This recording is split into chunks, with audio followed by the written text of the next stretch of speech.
Hi guys, welcome to my vlog. The vlog is babasa tayo ng Bible.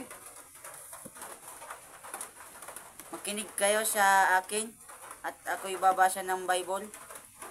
Ang Bibliyang ito ay ipinagkakaloob kay Anthony Valenzuela Alarzar. Ipinagkaloob ni Reynaldo Belen Valenzuela. Inagang ipadir. May pangani padi.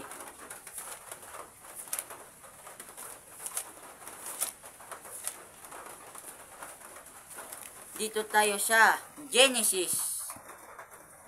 Makinig kayo at humayo kay Jesus. Genesis, panimula. Ang pangmagat na Genesis ay mula sa salitang Griego na ang kahulugan ay pagsimula o pasimula. Masasabing ito ay aklat ng pasimula sapagkat isinasalaysay sa aklat na ito ang paglikha sa sandaigdigan, ang pinagmulan ng isang katauhan na kasalanan at ng paghihirap sa sanlibutan at ang paraan ng Diyos sa pakikitungo sa sangkatauhan. Gayon din naman ang pinagmulan ng bansang Israel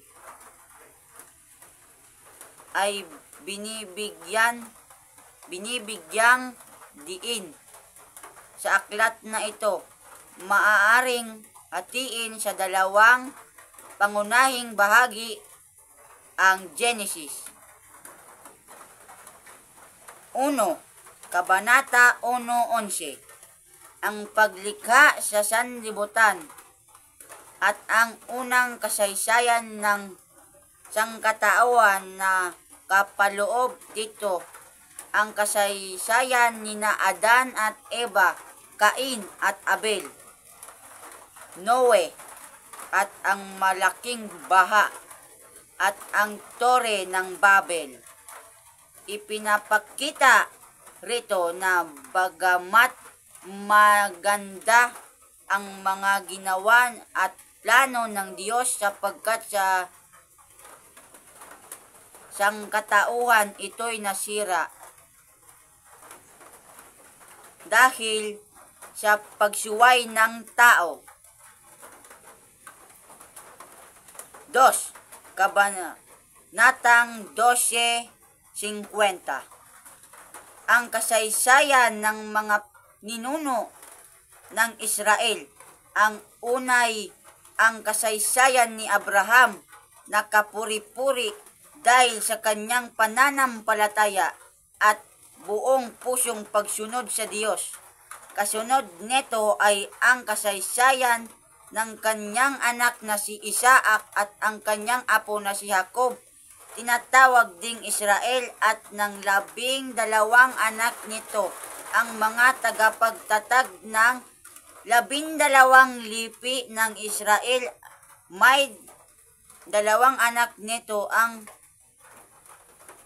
may tanging banggit sa anak niyang si Jose at ng mga pangyayaring nag-uudyok kay Jacob na at sa iba niyang mga anak at kanilang pamilya para manirahan sa Egypto. Bagamat nagsasalaysay tungkol sa mga tao aklat na ito, pangunahing ito ay ang ulat tungkol sa ginawa ng Diyos. Nagpapasimula ito sa pagpapahayag na ang Diyos ang lumikha sa sandaigdigan at nagwawakas sa isang pangako na patuloy na ipapakita ng Diyos ang kanyang malasakit sa kanyang bayang hinirang. Ang Diyos ang pangunahing tauhan sa buong aklat siya ang humahatol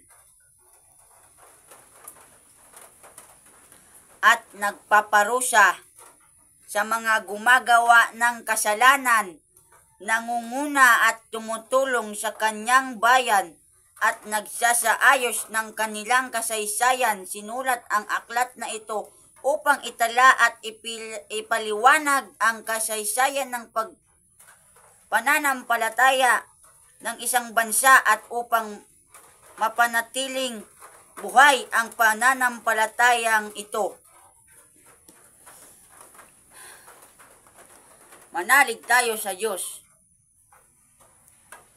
Nilalaman, paglikha sa sandaigdigan sa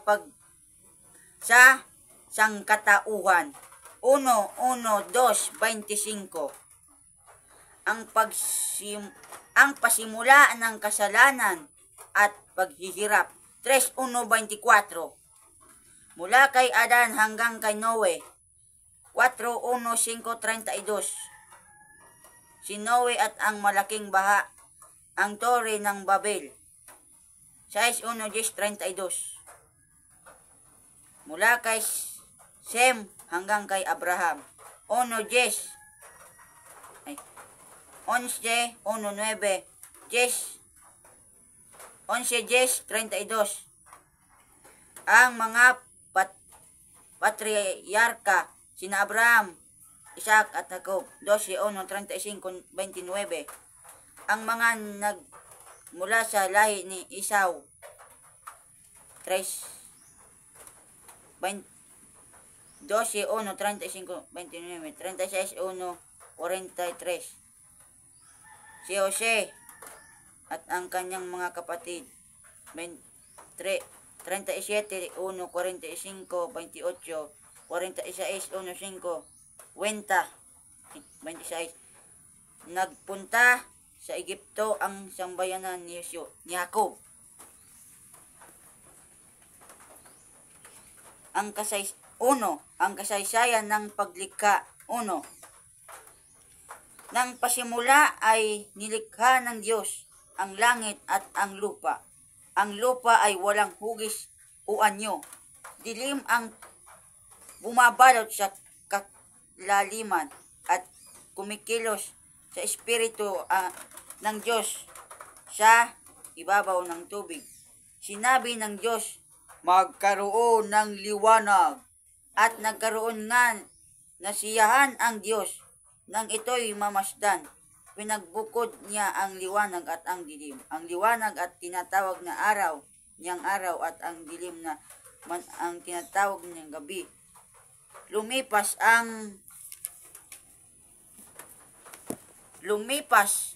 ang gabi at sumapit ang umaga. Iyon ang unang araw. Sinabi ng Diyos, magkaroon ng kalawakang maghahati sa tubig upang ito'y magkahiwalay. Po! Yo, tabi, alat tabi. Nagbabasa ako kang Biblia. At nangyari ito, ginawa ng Diyos na pumagitan ang kalawakan sa tubig na nasa itaas at sa tubig na nasa ibaba. Langit ang itinatawag niya sa kalawakan. Lumipas ang gabi at sumapit ang umaga. Iyon ang ikalawang araw. Sinabi ng Diyos, magsama-sama sa isang dako ang tubig sa silong ng langit upang lumitaw ang lupa. At nangyari nga ito. Tinawag niyang lupa ang tuyong bahagi at dagat naman ang nagsama-samang tubig. Nasiyahan siya ng ito'y mamasdan. Pagkatapos, sinabi ng Diyos, magkaroon sa lupa ng lahat ng uri ng tumutubo, halamang nagkakabinhi at mga punong namumunga. At nangyari ito, tumubo nga sa lupa ang gayong mga halaman na siyahan siya nang ito'y mamasdan. lumipas ang gabi at sumapit ang araw. Umaga, ito ang ikatlong araw